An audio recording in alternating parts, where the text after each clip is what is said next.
Doing all right, Kyle? Yes, sir. How are you? I can't complain. At the kind of the rotation that you guys have at edge rusher, could you describe that for me? Just what 4 or 5 guys are kind of in that mix? Yeah, man. We all going out there just get. Oh shit, my bad. Sorry. To answer your question, I said, man, we just been rotating every day. It's been some kind of like hockey shifts. I'm sure y'all heard that plenty of times. Like we all just rotating out there, different guys, different day. We're trying to see who works well with each other, who works well in other places, and we're just all getting better every day, man. I'm sure you've been asked this a lot, but as an experienced college football guy, what's different about Dylan Stewart? Dylan Stewart? Yeah. Oh, man. He's a freak of nature. I'm sure y'all heard that a lot. He's very athletic. He has a crazy bend around the edge. I mean, he has like so much more room for improvement while already having all those in tools. And the intangibles, he has those too. So, like, with all that together and the development of him, scary to see. In talking with some of the other guys, Kyle, that have been here before, have you heard about any kind of increased emphasis from the coaching staff on pass rushing and saying we've got to get this done this year? Definitely. That was somewhere as a team that we lacked last year, and that's something that we definitely trying to hone in on this year, and basically turn pressures into sacks and turn hits into sacks and different things that get it closer to the quarterback that had us a step further away last year. We're definitely honing in on and fixing up those details this year. Yeah, kind of going off that with the pass rush, what do you guys like? Is there anything specific you could share that you guys do in practice, maybe like a drill or anything to kind of emphasize the pass rush and improve on that? We're doing a lot of drills that are world renowned. Like we're doing cross chop drills, like just drills that help our different techniques and stuff like that. But I'd say the most important thing we're focusing on is our finish. We all got different moves, different get-offs, different starts, but the finish in the move area is probably the most important part of anything. So that's what we've been focusing on a lot is the finish. How do you feel like the first scrimmage went for the edge rushers and what needs to be cleaned up before scrimmage 2 on Saturday? I feel like we had a lot of success in that room. I just hope we don't get complacent and just say that we had a bunch of success and a lot of sacks and we're good now. I just hope we can double that, whatever number that was. I hope we can double that and just keep focusing on improving every week, every day. Kyle, just how tough is it to get a sack these days, considering the proliferation of offenses and protecting the quarterback and guys get the ball out of their hands quick? Just it seems like it's a lot tougher now than even say 5 years ago. Man, that's actually something to talk about, man. It's actually very hard to get a sack. Not many people realize how hard it is to get a sack. Like I was just talking about the difference between the pressures and the hits.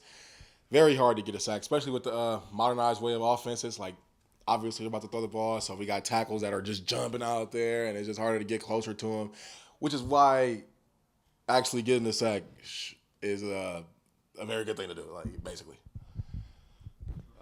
You guys probably aren't hitting the quarterback at all this camp. Yeah. Is there a lot of debate between Robbie and Lenoris and you guys of that would have been a sack, that wouldn't have been a sack? There's obviously always debate because Robbie and Lenoris are very both athletic and fast guys. So sometimes we think we're there. Sometimes they evade us.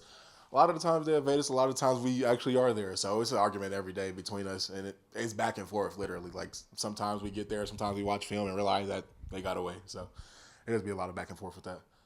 You and the other edge rushers have a unique perspective of going straight up against this offensive line. From what you've seen in practice and going up against those guys in scrimmages, how have they looked so far, in your opinion? Man, those guys are great. They're getting better and better every day. They're mixing the matching everywhere, and it's just looking better and better every time we see them. They had a good scrimmage. We had success, but they had success also in the first scrimmage. So don't get that misconstrued. And they're definitely looking to build on that in the second scrimmage for sure.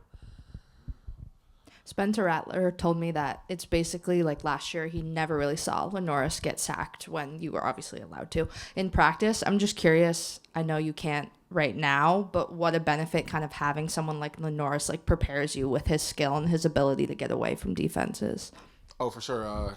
College football, a good percentage of the quarterbacks are mobile and are athletic. So going up against Lenoris every day is a good opt for us to get, and just seeing how mobile and how fast he can get out of the pocket or even escape up through the pocket is definitely a good testament to see what we'll be facing this season for sure.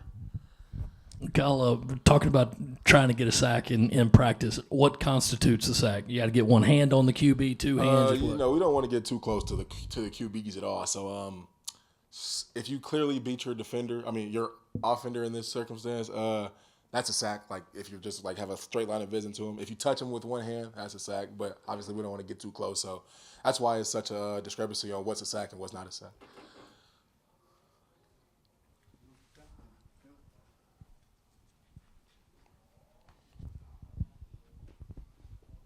What's sort of your personal, I guess, outlook for the defensive line, edges, tackles? How good do you think y'all's group will be?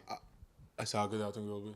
How good y'all? Like I said this before, man. I think we have a chance to be very like historical. Is a word I used before, and I use that word again because I'm not shying away from it. Like we have a lot of talent.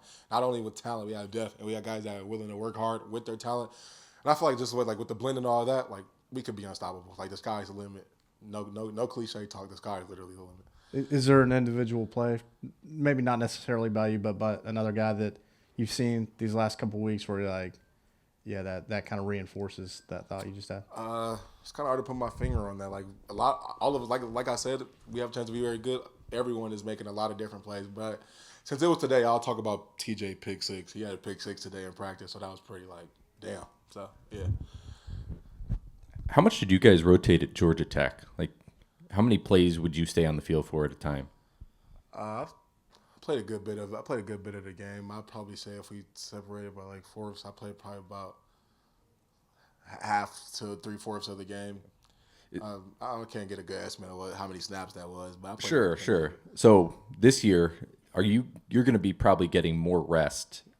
Is that going to be able to make you more effective every time you go on the field? Definitely. Like staying fresh is a huge key of being successful in college and the next level. Like they want to see good snaps, not just snaps where you're fatigued and can't actually engage with your blocker or falling over yourself and stuff like that. So definitely having more rest and preparation when we get on the field will definitely help us and benefit all of us, not even just me.